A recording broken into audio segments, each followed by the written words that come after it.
अस्सलाम वालेकुम। Winter season चल रहा है। बाज़ हज़रात को ब्लैडर का मसला हो जाता है, ब्लैडर वीक हो जाता है। ब्लैडर वीक हो तो यूरिन पे कंट्रोल नहीं रहता। ब्लैडर वीक हो तो यूरिन में शुगर भी आती है और ये मोस्टली आफ्टर 40 ईयर होता है। इसके साथ साथ आप डायबिटीज़ टाइप 2 से बचना चाहते हैं, आपका मसाना भी स्ट्रॉन्ग हो, आप रात को जब सो जाते हैं तो एक दो बार यूरिन पास करने के लिए उठना पड़ता है, तो इट्स मीन ब्लैडर वीक है।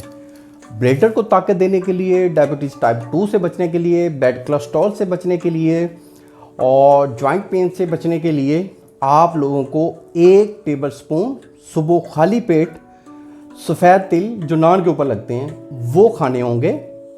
अगर ब्लड प्रेशर नहीं बढ़ता तो ओलिव ऑयल एक्स्ट्रा वर्जिन 1 से 2 टेबलस्पून नाश्ते के 1 घंटे के बाद और 1 से 2 टेबलस्पून असर के टाइम लें।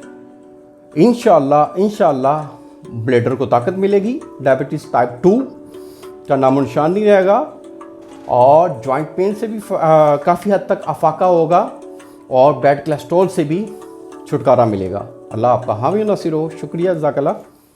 अल्लाह हाफिज़।